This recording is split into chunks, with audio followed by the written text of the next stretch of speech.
घुटने में और पाँव में दर्द हुआ और वो चेयर में बैठ के नमाज पढ़ने लगे, तो मैंने उनको एस केयर दिया और आर केयर दिया। हकीम सुलेमान खान साहब ने कौन सा ऐसा जादू है इस दवा में कि मैं खाया तो 2-3 महीना ही, मगर अब 10 साल हो गए, मैं अभी तक ठीक हूँ।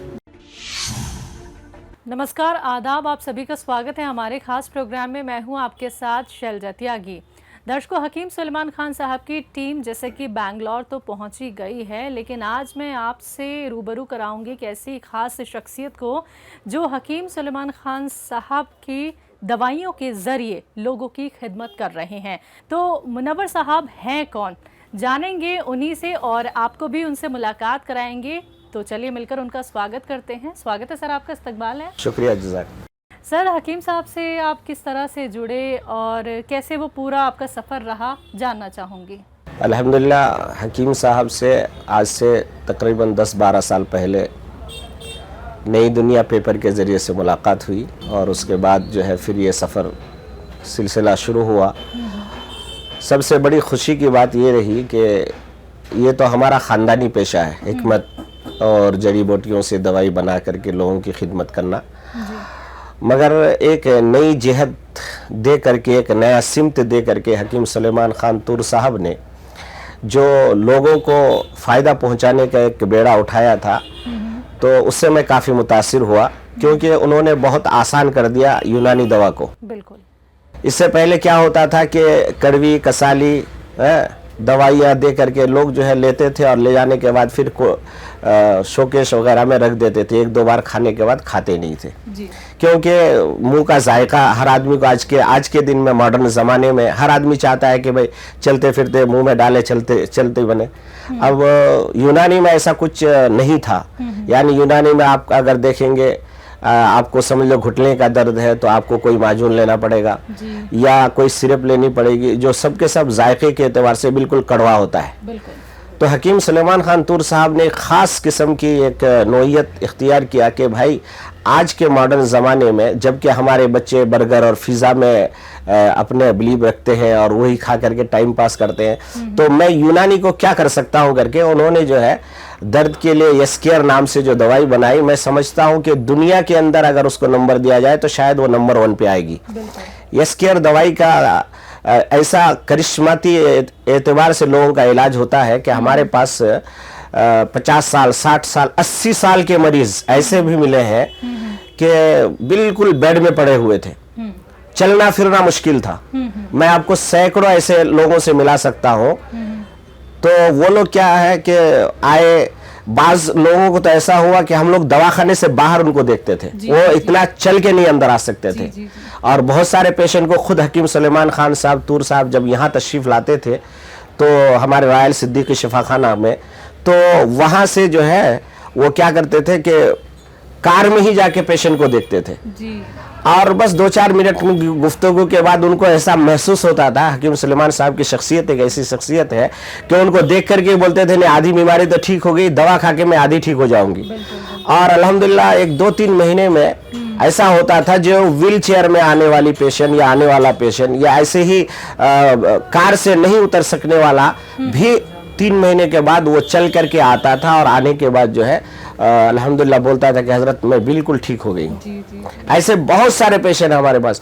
यही हमारे शहर बेंगलोर की एक मुअज़्ज़ज़ शख्सियत है, मैं उनका तारुफ कराना चाहूँगा।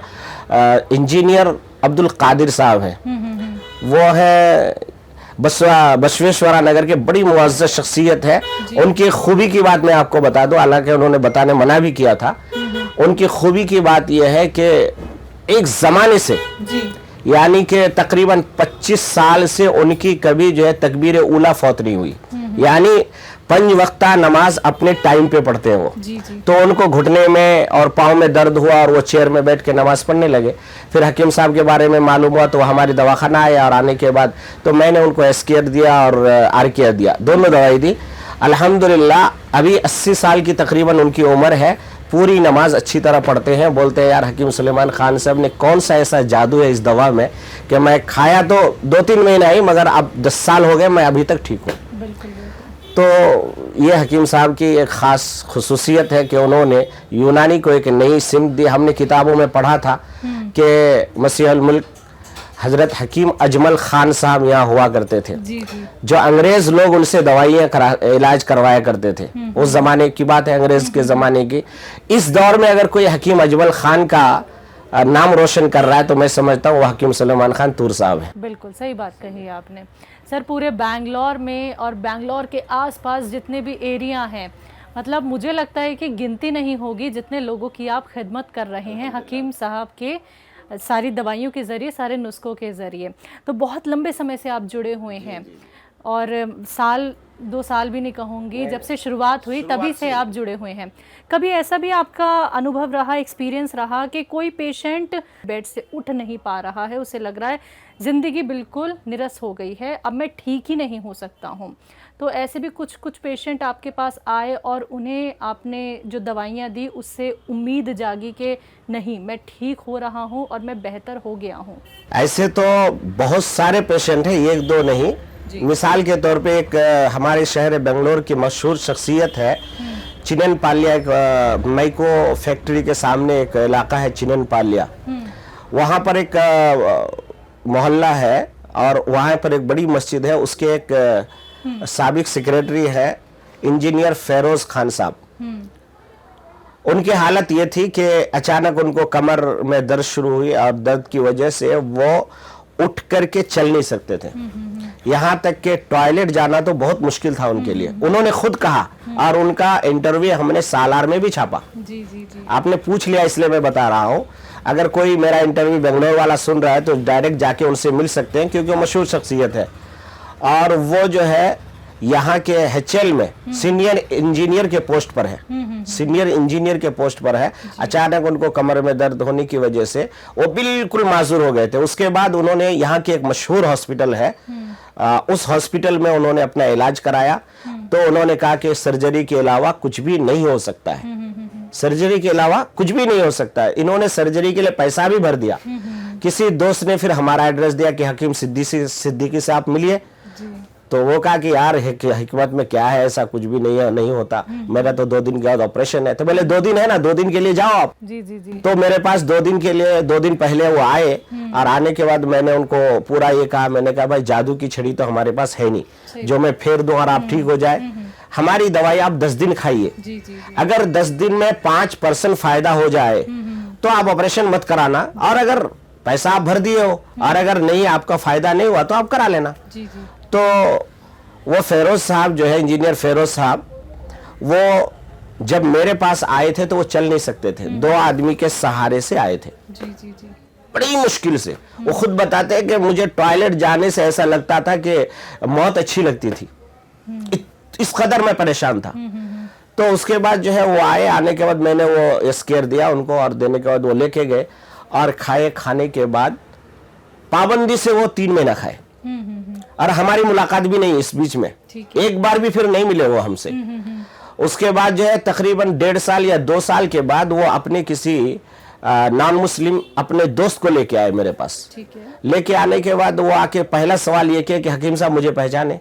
तो मैंने कहा नहीं भाई, मैं तो नहीं पहचाना, मैं तो डेली पेशेंट देखता हूँ, अब हजारों लोग आते हैं तो हम क्या, आप अपना तारुफ कराए। तो बोले आप आज से 1.5-2 साल पहले आपके पास कोई ऐसा पेशेंट आया था क्या जिन्होंने पैसा भी भर दिया था फलाने हॉस्पिटल में, मैं जानबूझ के नाम नहीं ले रहा हूँ हॉस्पिटल का, तो फलाने हॉस्पिटल में पैसा भी भर दिया था और आपने कहा था कि 10 दिन की दवाई खाइए तो कुछ फायदा होगा। तो मैंने कहा हाँ ये कहा तो था, मगर वो आदमी आज तक मुझे मिला नहीं। तो वो मुस्कुरा के कहने लगा हकीम साहब मैं ही हूँ। तो मैंने कहा यार आप तो मिले ही नहीं, फिर मुझे क्या हुआ, ऑपरेशन कराया? बोला नहीं ऑपरेशन नहीं कराया, आज मैं क्रिकेट का मैच खेल के आया हूँ।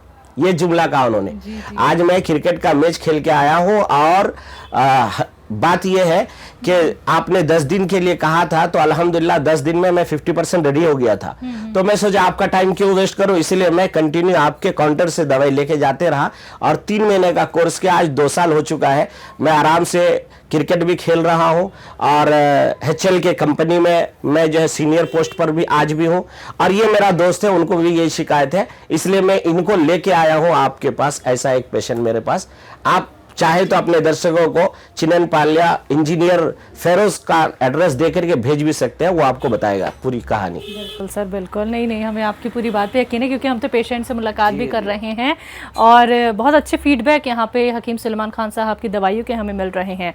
मेरा अगला सवाल आपसे यही है, बहुत अहम सवाल आपसे करना चाहूँगी कि आप लोगों की खिदमत करते हैं, लोग आपके पास कहने भी आते हैं कि हम ठीक हो गए हैं, आपको बहुत सारी दुआएं भी मिलती हैं।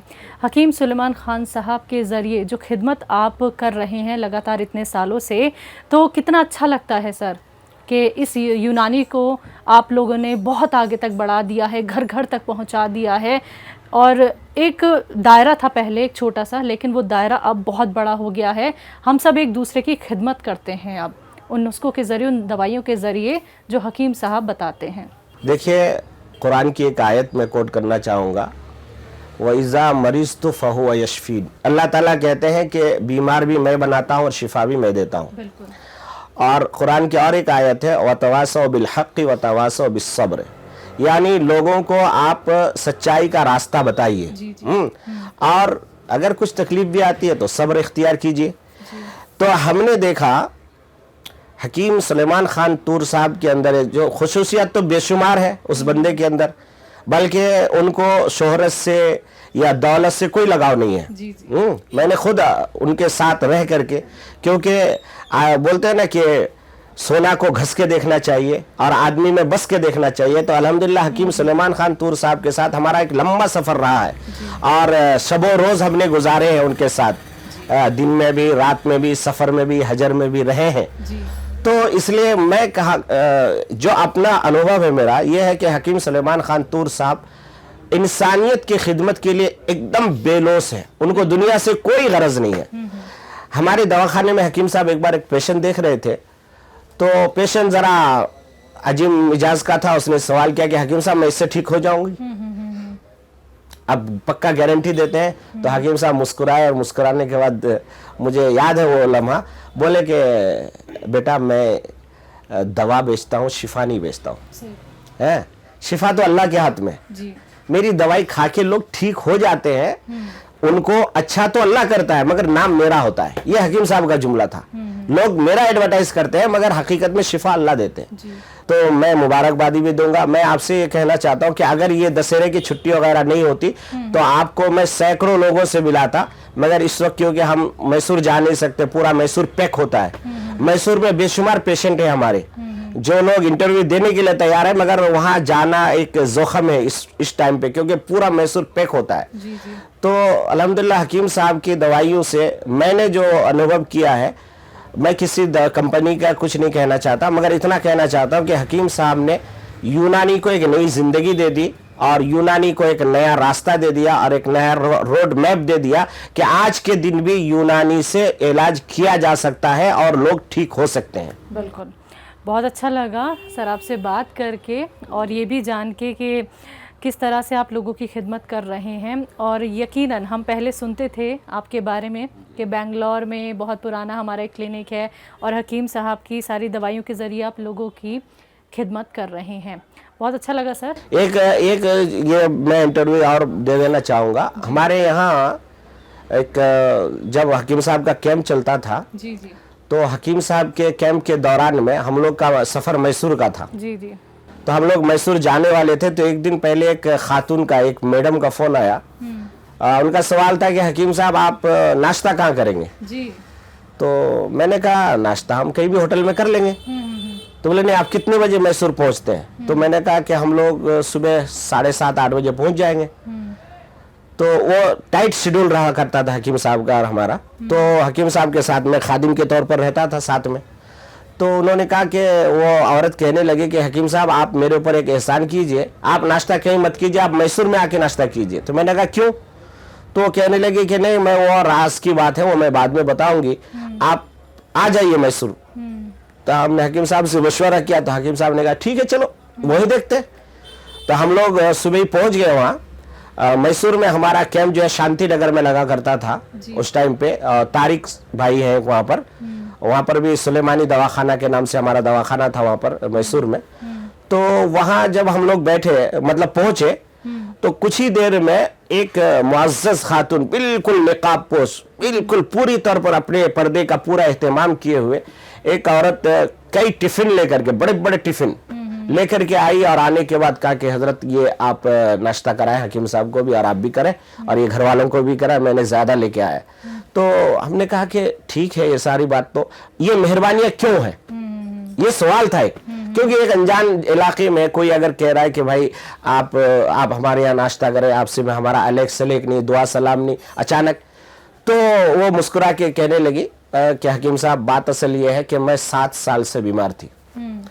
ये उनका जुमला बता रहा हूँ, मेरे पास उनका ये भी खत भी आज भी है। तो बोलती है कि मैं 7 साल से मरीज थी और बेड पे थी, मैं अपनी जरूरत भी पूरी नहीं कर सकती जी।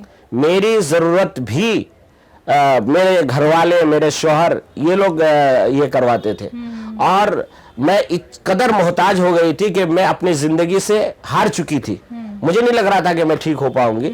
इतने में सालार में हकीम सुलेमान खान तूर साहब का मैंने एडवर्टाइज देखा, तो आप लोग का कैंप वहाँ पर आपके सिद्दीकी शफाखाने में था, तो इसलिए मैं वहाँ आई थी। तो आपको याद होगा 2-3 महीना पहले कि आपने एक पेशेंट को, यानी हकीम साहब को कह रही थी वो, कि आपने एक पेशेंट को कार ही में देखा था, हम उठ के जा नहीं सकते थे। तो कहा कि हाँ ये तो देखा था। कहा कि वही पेशेंट मैं हूँ और अल्हम्दुलिल्लाह आपकी दवाई के ज़रिए से, यानी एस केयर और आर केयर के ज़रिए से मैं मुकम्मल 7 साल के बाद सेहतयाब हो गई। तो जब आप लोग आ ही रहे थे यहाँ पर, तो इसलिए हमने सोचा कि कम से कम मैं ठीक हुई तो हकीम साहब को अपने हाथ का बना हुआ खाना खिलाओ। ये सारा खाना, यानी उसमें बिरयानी, मछली और कबाब, बहुत सारा मीठा उठा, पूरा एक डिश था। तो हमने कहा कौन है आप, कहाँ हैं? तो उन्होंने अपना एड्रेस बताया कि हम यहाँ बन्नूर के रहने वाले अमजद साहब है, कोई बहुत बड़े आदमी है जिनके राइस मिल, कई राइस मिल है। उन्होंने कहा कि अमजद मेरे शौहर का नाम है और मैं उन्हीं की अहलिया हूँ और अल्हम्दुलिल्लाह मैं आज अपने हाथ से ये खाना बना के लाई, आप लोग खाएंगे। तो ये एक बार नहीं, उसके बाद कई बार फिर मुलाकात हुई, बल्कि उनका टिफिन शायद आज तक भी मेरे घर में ही एक रह गया है। क्योंकि वो जब भी हकीम साहब दिल्ली से आते थे, तो वो जब आती थी यहाँ, तो वो अपना टिफिन लेके आती थी और हकीम साहब को बहुत मोहब्बत से खिलाती थी। और हकीम साहब के नाम से भी उनका एक पैगाम था, वो भी मैं सुना देना चाहता। उन्होंने कहा था कि मेरे प्यारे हकीम साहब, आप बहुत अच्छे हैं और बहुत अल्लाह ताला ने बड़ी खूबसूरत शक्ल और सूरत से आपको नवाजा है। क्योंकि मैं दाइया हूँ, यानी दीन की दावत देना मेरा काम है। तो उस औरत ने एक जुमला दिल से लिखी थी, वो लिखा था कि अगर आपके चेहरे पे भी अल्लाह के नबी सल्लल्लाहु अलैहि वसल्लम की सुन्नत सज जाए तो आप बड़े खूबसूरत लगेंगे और आपका चेहरा देख के लोग जो है ईमान में दाखिल होंगे। ऐसा जुमला था उनका। तो माशाअल्लाह ऐसे बहुत सारे पेशेंटों का हमारे पास इंटरव्यू आते रहता है। तो ये हकीम साहब की खुसूसियत है, हकीम सुलेमान साहब की, कि मायूस मरीजों को एक नई सेहत देने का जरिया हकीम साहब की दवाइयाँ बनती है। और आज भी हम लोग सबसे पहली वही दवाई लिखते हैं, अल्हम्दुलिल्लाह लोग बड़े शौक से उसको इस्तेमाल करते हैं। जी मुनव्वर साहब, आपने हमसे बात की और आपके ज़रिए हमने बहुत सारे पेशेंट से मुलाकात भी की जो हकीम सुलेमान खान साहब की दवाइयों से सेहतमंद हुए हैं। बहुत बहुत शुक्रिया सर, आपने तो दर्शकों, आप सभी ने सुना मुनव्वर साहब को, जो बेंगलोर में और बेंगलोर के आसपास लोगों की खिदमत कर रहे हैं उन दवाइयों के ज़रिए, उन नुस्खों के ज़रिए जो हकीम सुलेमान खान साहब से उन्होंने जाने। तो आप लोग भी हमारे साथ जुड़ सकते हैं। अगर बेंगलोर में आप रहते हैं, बेंगलोर के आसपास भी आप रहते हैं, तो आप हमारे क्लिनिक पर विजिट कर सकते हैं। तो आज के इस खास कार्यक्रम में बस इतना ही। अब मुझे भी दीजिए इजाज़त। नमस्कार, आदाब।